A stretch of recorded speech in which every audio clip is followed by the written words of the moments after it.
বন্ধুরা, 6 তারিখে। হ্যাঁ, তো আমি তোমাদের ছোট আর্টিস্ট মায়া সরকার। তো দিনটি ছিল ফেব্রুয়ারি মাসের 20 তারিখ। তো দেখো আমরা সাজাতে বেরিয়ে পড়েছি। এই জায়গাটি ছিল নগরপুরা দিঘিরপাড়া বলে একটি জায়গা, গ্রামের ভিতর দিয়ে যাচ্ছিলাম। তো দেখো বৃষ্টিতে প্রচুর জল জমে গেছে।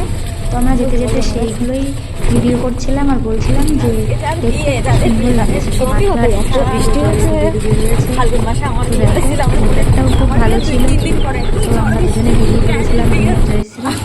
তো দেখতে দেখতে আমার বিয়ে বাড়ি পৌঁছে গেছিলাম। তো বিয়ে বাড়ি পৌঁছে দেখি তারপরে শুনলাম যে এখানে সাজাতে বসাতে ব্রাইডের এক আত্মীয় বাড়িতে বসাবে। তো ব্রাইডের লোকেশন থেকে সেটা বেশ কিছুটা দূরে ছিল। তো সেখানে আমরা চলে গেছি।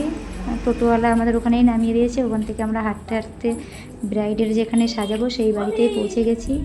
তো দেখো জলও জমেছিল ওখানে অল্প অল্প জিনিসগুলো তুলে নেব। তো দেখতে দেখতে আমরা সেই বাড়িতে পৌঁছে গেছি। তো জয়শ্রী আগে আগে যাচ্ছে। তো সেখানে গিয়ে যাদের বাড়ি তাদের ডাকাডাকি চলছে। তা দেখতে দেখতে আমরা তাদের উপরে চলে গেছি। উপরেতেই আমাদের একটা রুম দেওয়া হয়েছিল। তা দেখতে দেখতে দেখো একটা মন্দির, ওদের উপরে ঢুকেই প্রথম মানে শুরুতেই মন্দিরটা। তো মন্দিরটা খুব ভালো লাগছিল, তার জন্য মন্দিরের একটা ভিডিও করেছি। তো মন্দিরটা আমার খুব পছন্দ হয়েছে, তোমাদের কেমন লাগলো অবশ্যই জানাবে। তো যে রুমটা আমাদের জন্য দেওয়া হয়েছিল সেই রুমে আমরা অলরেডি ঢুকে গেছি। দেখছি কারেন্ট অনেকক্ষণ থেকেই ছিল না, ঝড় বৃষ্টি হয়েছে প্রচণ্ড, তার জন্যই কারেন্টটা ছিল না। তো গিয়ে দেখি ব্রাইডও রেডি না, ওর গায়ে হলুদও হয়নি। তো ততক্ষণ কী করবো, বসে বসে ভিডিও করছিলাম। আর ওই বাড়িটা 70 বছরের পুরনো বাড়ি, যেটা আপনার ভিডিওতে দেখলে। তো ওই ফাটল ধরেছে সেটা নিয়ে আমরা বলাবলি করছিলাম যে ওটাতে ভয় লাগে না যারা থাকে। তারপরে দেখো পাশে একটা কি সুন্দর কাগজি ফুলের গাছ। তো সেটা এতটাই ভালো লাগছিল, বৃষ্টি হয়েছে তারপরে গাছটা এতটাই ভালো লাগছিল যে ভিডিও না করে পারলাম না। তারপরে আমরা ওটা ভিডিওই করছিলাম। আর জয়শ্রী আমি বলছিলাম যে যদি ব্রাইড ফুল কম নিয়ে আসে তো ওই গাছ থেকে আমরা ফুল তুলে ব্রাইডের খোপা কভার করব। তো অনেকক্ষণ বসে আছি।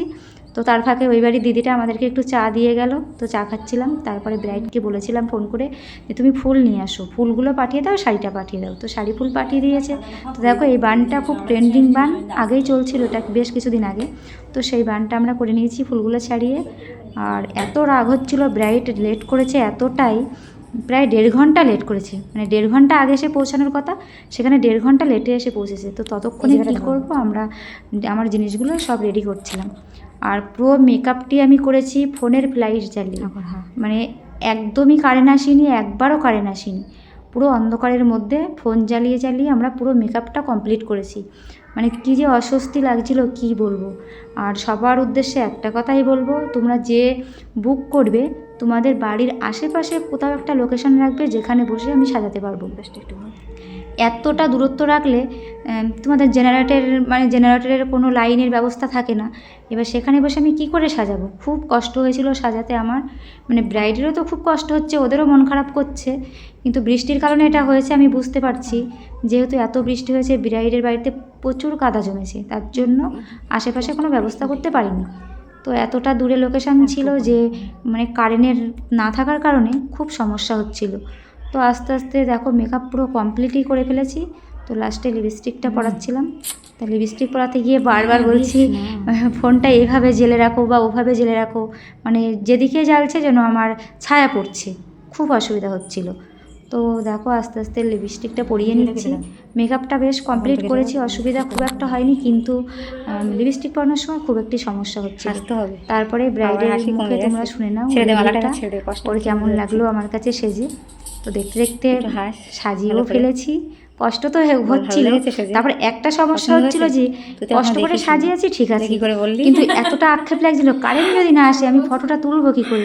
শুধু বলছি কেমন হয়েছে বলো, সাজানো কেমন হয়েছে বলো, একটু যাতে ফটো আমি তুলতে পারি। এত কষ্ট করে দেখো আমরা সাজাই, তোমরা বলো কেমন হয়েছে, ফটোটা সাজাই, পছন্দ চাইছি ভালো সাজাবো, ছবিটাও যেন ভালো আসে। এবার যদি ছবিটা ভালো না আসে তাহলে কি করে আমরা ফটোটা তুলবো বলো। এই ফটো না তুলতে পারলে আমাদের খুব মন খারাপ হয়ে যায়। তো এই মালা পরানোর আগে আমি বেশ কয়েকটি ফটো তুলে নিয়েছিলাম, তো সেটাই তোমাদের সাথে শেয়ার করলাম। সবাই একটু জানিও কেমন হয়েছে, কমেন্ট করো।